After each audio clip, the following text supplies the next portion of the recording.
decided to attack Moses Ingram online and send her the most horrendous racist DMs. The real truth is those people are idiots. This is a revolutionary moment for cinema. To see themselves staring back at them. More female representation. That women are still treated second. I mean, I think fundamentally what she wants is agency.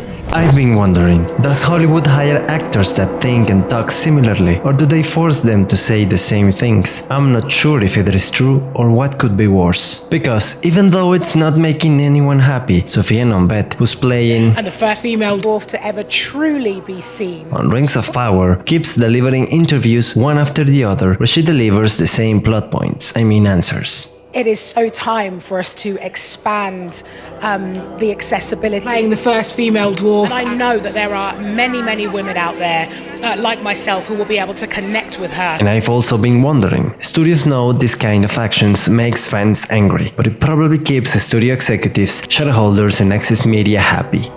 But isn't there a way of keeping the corporate dress intact while attracting the fans to see your costly productions? Can you be diverse without making every fan in angry? These times, so we should represent it for these times. Those people die off like dinosaurs. Rather than using rules to force diversity, studios could make an open casting. That's the answer, but let me explain further. I will give you the context of an ongoing cultural battle. The entertainment versus the fans. It should be common sense, and if it's not, you're playing dumb. Fans prefer not to have political commentary on the entertainment they are consuming, as entertainment is escapism, not propaganda. And simply put, the politics you add get in the way of any good stories that could happen. That's because they come with formulaic and ideology-based narratives to describe circumstances, events, and groups of people. This is not okay. This needs to stop now. Well, here's the thing, Bruce. I'm great at controlling my anger. I do it all the time. But when I'm catcalled in the street, when incompetent men explain my own area of expertise to me, I do it pretty much every day, because if I don't, I will get called emotional or difficult, or I might just literally get murdered. So I'm an expert at controlling my anger because I do it infinitely more than you. Toxic masculinity is our worst enemy. Vote for She-Hulk until we achieve equality. Fans also prefer a faithful representation of the characters and worlds they like, because it shows respect to the creator and to the fans. So the clash between studios and fans is always the same. First, the studios buy the rights of big-name intellectual properties and promise new content. That includes movies, shows, books, games, cards, merchandise, comics and more. They make it diverse because they say it wasn't diverse enough and probably racist. And diversity is neither a problem nor a solution. Still, studios use it as a banner, a flag they wave to show out their goodwill, superiority, market value and accessibility to legacy media. Then, they modernize the content by adding political commentary, making the cast more diverse and reflecting modern USA politics and content that ships to worldwide audiences. I'm fucked. Both work like a badge, portraying showrunners, directors, actors, producers and writers as shining beacons of freedom and progress. Bad content is not a waste of money, resources and possibly money laundering. It's also not cultural imperialism taking over the cultural capital of other countries for their own purpose. It's grandeur. It's changing the world. It's everything. It is everything. It is everything for people of color. It is everything. And so, because our saviors want others to recognize their grandeur, diversity comes with a strong marketing campaign that turns entertainment into propaganda. So it's free in most universes, actually. It's weird, you guys have to pay for it. And as all propaganda, it has clear political messages, often stronger than the storytelling itself. Representative, because we're getting more diversity within this series. In fact, they are very clear on what they are doing. They even have a not at all secret gay agenda. So fans criticize these aspects and leave content they used to like behind. Because the more self-conscious you are about what you're consuming, the less prone you are to enjoying something just because it comes from a brand or a franchise you loved. There's the concept of brand loyalty. Existing customers are 60 to 70% more likely to buy or consume content from a brand they follow. Consumers have a 5 to 20% tendency to consume newer content. It's easy to see why the industry hijacks existing properties rather than creating new ones. Thus, the essence of the content is lost. They destroy its core, themes, characters, and stories, which were created by someone else's hard work. In return, we get a new cog in the propaganda machine. Why do you keep fighting? There is a tempest in me.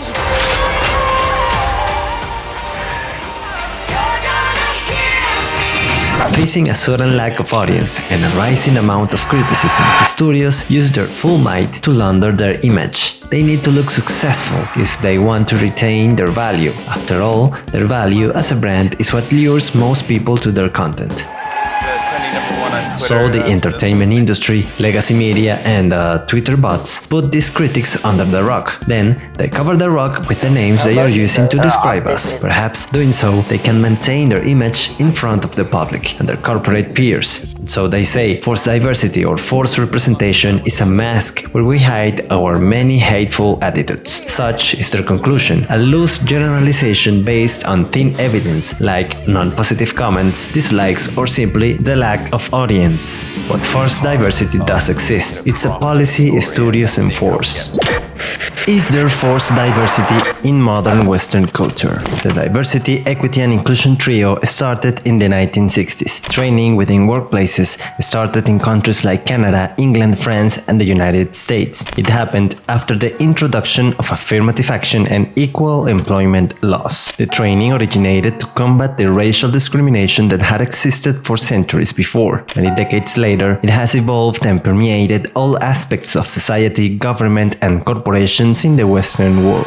In the entertainment industry, forced diversity happens when the studios, executives, and other powerful groups enact rules that make it obligatory to include actors of different backgrounds and skin colors in their movies and shows. Similarly, they make it obligatory to include commentary and events depicting groups of society a left-wing government would consider as marginalized or victimized. The idea is to give power to these groups to change historical narratives. So, forced diversity is about adding specific rules to have specific results. Some examples are seeing people with physical characteristics that don't belong in certain fictional, fantasy, sci-fi, or historical settings. Behind the scenes, and perhaps before the script is even ready, the people in charge make certain roles specific for certain ethnicities, over-representing groups of people, which takes out the immersive element of fiction that supposedly happens in the real world, making sure victimized groups such as women, the LGBT community, or people of color are always oppressed and always right,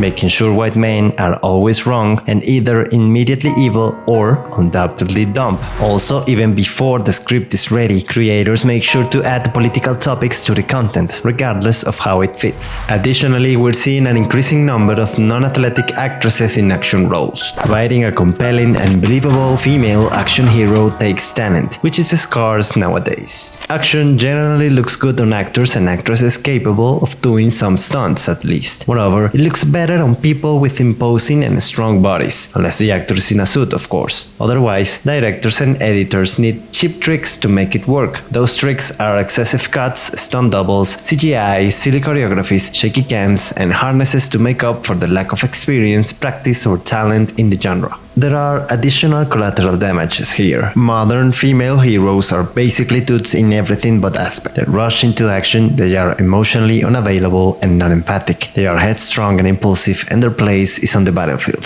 Lastly, political marketing seals the package. That means every actor, showrunner, writer, and producer saying whatever is trending in Western left-wing politics. It was an all-female team. I've never worked on a movie.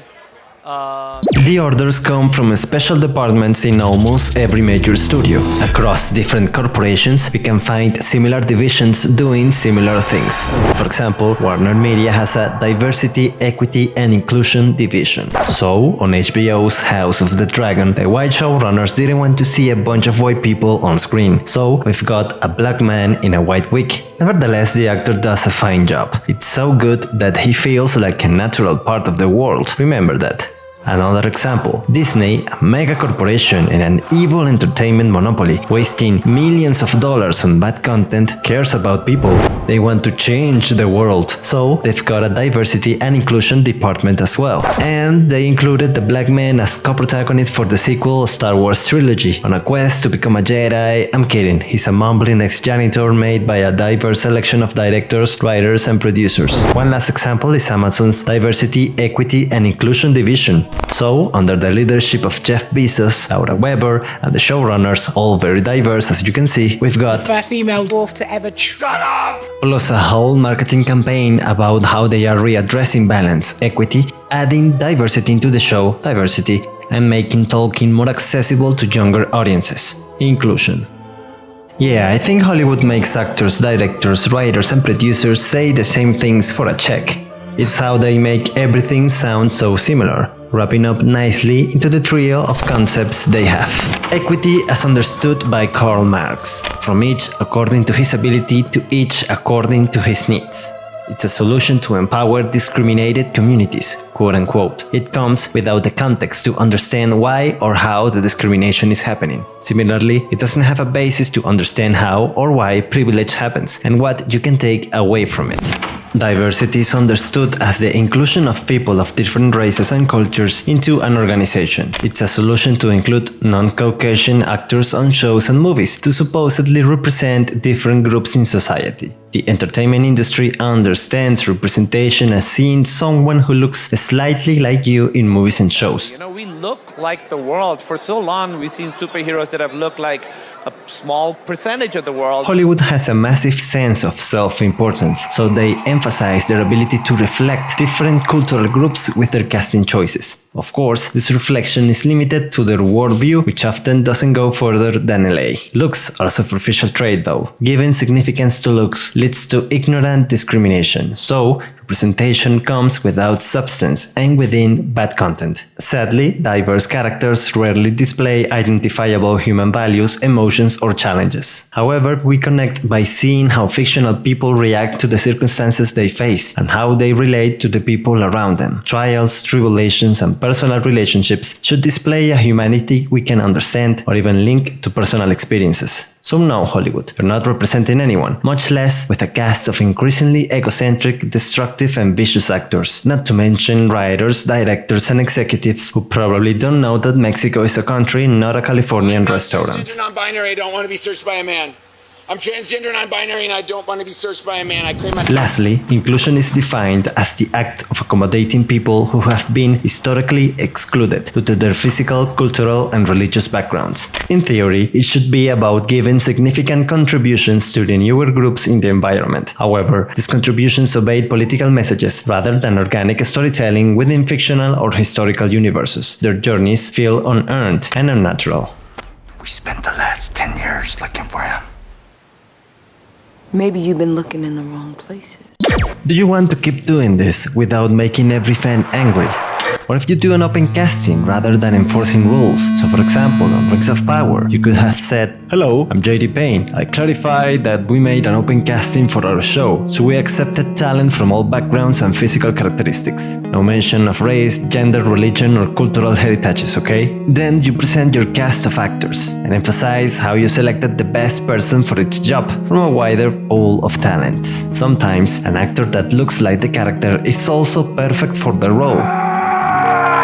In others, the person who looks the part isn't always the best option. So, you won't know beforehand which characters will be black, brown or white. Instead, you let the talent surprise you. Granted, people could still be mad. Idris Elba may have presented to the casting and he was a far better actor for the role of Elrond than whoever this guy is. But you're going to say that you had an open casting. Then you will instruct all of your actors, producers and writers to shut up about themselves and politics. If they are giving interviews on a show, say Rings of Power, they will talk about the show rather than... Lastly, your marketing material will be about the show first and politics never. No one cares. And yes, people will still be mad, but you won't call anyone racist or anything like that. You will respect them in silence. You will acknowledge that people want to see a faithful representation of the characters they like. Moreover, you will have a solid faith that your chosen actors will convince the fans with their performance. Even if they don't look how they should, they feel like a natural part of the world. So an actor that doesn't look like your favorite character still does a fine job and concentrates on the job only. It shouldn't be that bad after all. I've seen American movies where actors portray German soldiers speaking in English with an accent, or movies where actors portray Comanche warriors with Californian jargon. Either way, we get a consensus between both worlds. They get the diversity they want, and we get content without politics. As in, if you don't focus on politics, you are free to focus on telling a good story with good characters. Who knows? Perhaps you could even respect canon creators and IPs. Of course, this only works if you want what you say you want, which is more diverse entertainment. It wouldn't work if your goal is guiding younger audiences to specific political ideas to create voters for the party and the shareholders and bankers currently supporting and financing your increasingly expensive productions. But that's not it, right? You tell me. Do you think modern studios can be diverse without making everyone angry? Do you think diversity is even needed?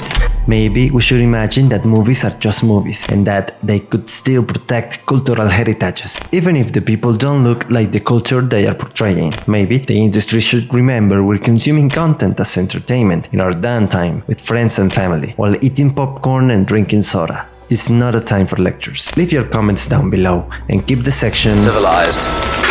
For us, this is for this community, and you know, I just want people to know that like we do it for the love of our community and the desire to celebrate it. And so I just hope that everyone embraces it and embraces us and celebrates the show, because it's really for you.